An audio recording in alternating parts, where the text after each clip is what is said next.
Saudara DPR memutuskan perluas kewenangannya yang dapat mengevaluasi bahkan mencopot pejabat negara seperti pimpinan KPK atau Hakim Mahkamah Konstitusi. Aturan baru di tata tertib DPR menimbulkan polemik karena dinilai merusak sistem bernegara.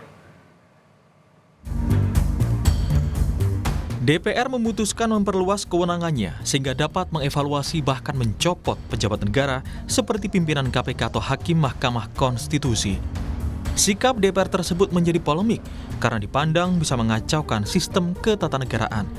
Ketua Majelis Kehormatan Mahkamah Konstitusi Idewa Gede Palguna menyebut evaluasi pemberhentian Hakim MK oleh DPR tidak logis dan tidak sesuai undang-undang karena fungsi pengawasan DPR adalah terhadap lembaga eksekutif, bukan ke lembaga peradilan.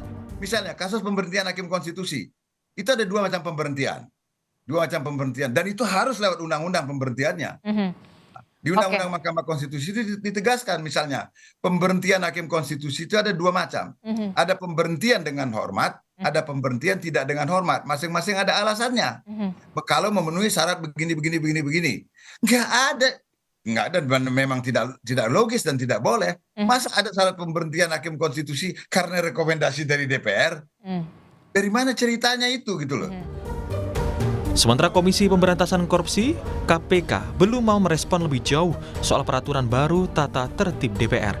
Namun, juru bicara KPK Tessa Mahardika menyebut KPK secara berkala sudah dievaluasi oleh BPK maupun DPR. Prinsip bahwa KPK sebagai lembaga negara secara reguler tentunya dilakukan evaluasi. Siapa yang melakukan evaluasi? Mulai dari BPK, audit, dan ada juga dari Dewan Perwakilan Rakyat yang menjalankan fungsi pengawasan. Bahwa sampai dengan saat ini kami belum mendapatkan salinan dokumen tata tertib DPR secara utuh, dan bila nanti sudah didapatkan maka akan dipelajari lebih lanjut mana yang memiliki kaitan dengan tugas, fungsi maupun aspek kelembagaan KPK.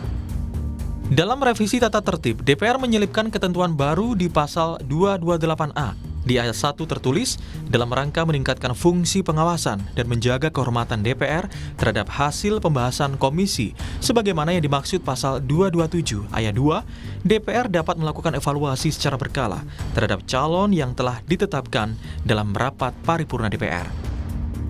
Dengan disahkannya revisi tata tertib DPR, maka kini semua pejabat yang dipilih DPR melalui uji kelayakan dan kepatutan, serta ditetapkan dalam rapat paripurna DPR, bisa dievaluasi oleh DPR, termasuk pimpinan KPK, KPU, Bawaslu, Hakim Mahkamah Konstitusi, dan Hakim Agung.